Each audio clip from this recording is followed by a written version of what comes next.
और 60-40 के तहत कोई भी नियुक्ति हम लोग जो है कि अन्य राज्य का जो भी विज्ञापन है उसको हम अध्ययन करेंगे, उसका हम बाकी राज्य का विज्ञापन को हम मंगाएंगे, उसका अध्ययन करेंगे और इस राज्य के साथ अन्याय होने देंगे, चूँकि यह 5वीं अनुसूची है और का अनुच्छेद 244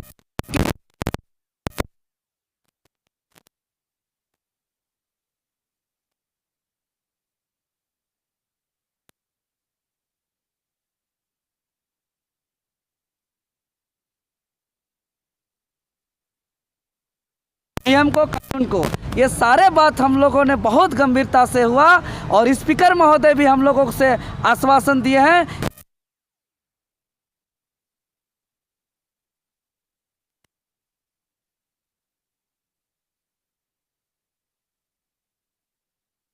राज्य के अंदर 60-40 वापस होगा और खतियान आधारित संवैधानिक नियोजन नीति लागू होगा इस राज्य के अंदर। नीति तो स्पष्ट भी नहीं हुआ, सार्वजनिक भी नहीं हुआ है, तो इसी के लिए इसी पे तो सबसे आश्चर्य की बात है। इस पर हम लोग पे चर्चा हुआ कि बिना गजट प्रकाशित किए, चूँकि जो सरकार के द्वारा जो सर्वे रिकॉर्डेड कॉल जो कराया गया, जिसमें स्पष्ट रूप से 2 ही सवाल किया गया था। पहला, या तो इस नियोजन नीति को लेकर के सरकार सुप्रीम कोर्ट लेके जाए, अन्यथा दूसरा जो है कि 2016 से पूर्व वाला नीति के तहत नियुक्ति प्रक्रिया प्रारंभ किया जाए। तो 2016 से पूर्व अर्थात वहाँ बिना गजट प्रकाशित किए, बिना जो है कि नीति पास किए 60:40 के तहत नियुक्ति प्रक्रिया प्रारंभ किया जा रहा है। यह बात तो स्पष्ट है, इसीलिए इसको आप नहीं नकार सकते हैं, आप नकार नहीं सकते हैं कि 60:40 यहाँ लागू नहीं है।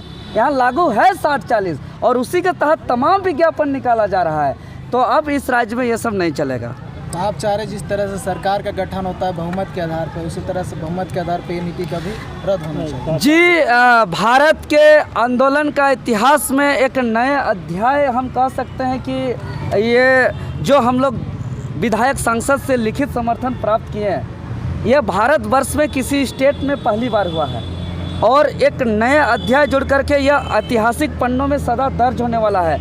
चूँकि सरकार का कार्यकारी का प्रमुख महामहिम राज्यपाल महोदय ने इस बात को बहुत गंभीरता से लिया है और हम आज आपके चैनल के माध्यम से जो भी विधायक सांसद लिखित रूप से समर्थन दिए हैं, वैसे विधायक सांसद से हम कहना चाहेंगे कि वो सिर्फ और सिर्फ कागज़ में लिखित रूप से सील सिग्नेचर देने से नहीं होगा। वो तो कहे राज्यपाल महोदय कि जब 72 दे दिया है तो क्यों नीति नहीं बन रहा है।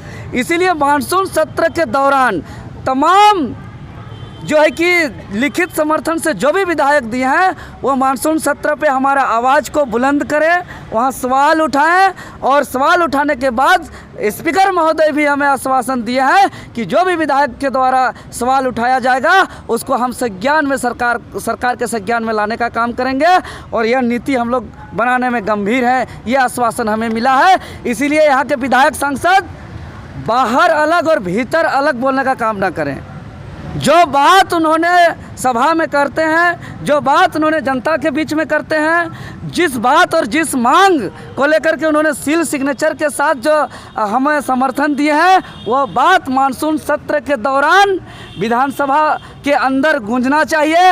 अन्यथा वैसे विधायक का जो लिखित रूप से हमें समर्थन दिए हैं और विधानसभा के अंदर जो चुप और चुप्पी साधेंगे, वैसे विधायकों को हम लोग चिन्हित भी करेंगे और दोहरी चरित्र पूरे राज्य के जनता को बताने का काम करेंगे हम लोग। क्या लगता है विधानसभा सत्र में यह आवाज़ आप लोग उठाएंगे? उठना चाहिए, चूँकि यह आंदोलन एकमात्र कोई छात्र विशेष से नहीं रहा।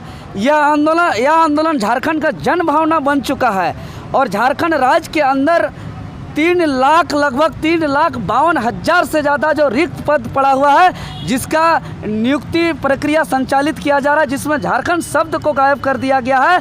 और इतने तादाद संख्या में बाहर के अगर आ जाएंगे तो यह सिर्फ नौकरी का मामला नहीं है, नौकरी तो हमारा पकड़ से बाहर चला ही जाएगा, उसके साथ साथ यहाँ एक बाहरियों आएंगे तो वो लोग माफिया लोग आएंगे, लूट की दृष्टि से आएंगे, तो यहाँ भ्रष्टाचार का एक अड्डा बन जाएगा। और जो झारखंड राज्य जो हरियाली और सामाजिक और आर्थिक विकास के उद्देश्य से जो राज्य का गठन हुआ है, यह कचरा का डब्बा आने वाले दिनों पे बन जाएगा। और निश्चित ही अगर अभी नीति नहीं बनती है तो यहाँ के जल जंगल जमीन और आदिवासी मूलवासी की अस्मिता की जो बात किया जाता है, यहाँ के भाषा संस्कृति रीति रिवाज परंपरा की जो बात किया जाता है, वो भी कहीं ना कहीं व्यर्थ हो जाएगा और सब का सब जो है कि संकट पे आ जाएगा। आज भी आंदोलन जारी रहेगा। बिल्कुल। अभी हम लोग का चूँकि अभी तो महामहिम राज्यपाल महोदय और स्पीकर महोदय ने हमें आश्वासन दिए हैं और हम लोग मानसून सत्र तक हम लोग इंतजार कर रहे हैं। उसके बाद तो यहाँ और आंदोलन जारी रहेगा। आंदोलन अभी और विकराल और भयंकर, बहुत ही बृहद रूप से आंदोलन चलने वाला है। संतुष्ट हैं क्योंकि इंग्लिश में बात करता है जी, हमारे साथ मोइन सर गए थे, मोइन खान सर गए थे, प्रियंका एक्का गई थी, सब इन लोग शिक्षित वर्ग से इन लोग स्पेशल हम लोग के साथ गए थे और पूरे हम लोग का बातों को लंबा 2 घंटा हम लोग पे लगभग बातें हुई, बहुत बातें हुई, एक बिंदु पे बात हुआ। कौन राज्य का, तमाम राज्यों का जो भी पॉलिसी था मेरे पास, अन्य राज्य का पॉलिसी हमने सौंपने का काम किया। अन्य राज्य का विज्ञापन, जैसे बिहार में भारत का नागरिक के साथ साथ बिहार का निवासी होना चाहिए जो जिक्र है, छत्तीसगढ़ का विज्ञापन में छत्तीसगढ़ निवासी का जो जिक्र है, उत्तराखंड का विज्ञापन में जो उत्तराखंड निवासी का जो जिक्र है, और उन्होंने खुद किए कि मैं राजस्थान से आता हूं और राजस्थान का विज्ञापन में 3rd और 4th क्लास की विज्ञापन में जो है कि राजस्थान का निवासी होना अनिवार्य है। तो ये तमाम विज्ञापन का कॉपी भी हम लोग ने सौंपे और हम लोग ने यहाँ के भी विज्ञापन का कॉपी सौंपे जिसमें झारखंड शब्द को गायब कर दिया गया है। राज्यपाल से आप संतुष्ट हैं? बिल्कुल संतुष्ट हैं। आगे हम लोग अब इंतजार करेंगे अपना फलाफल का।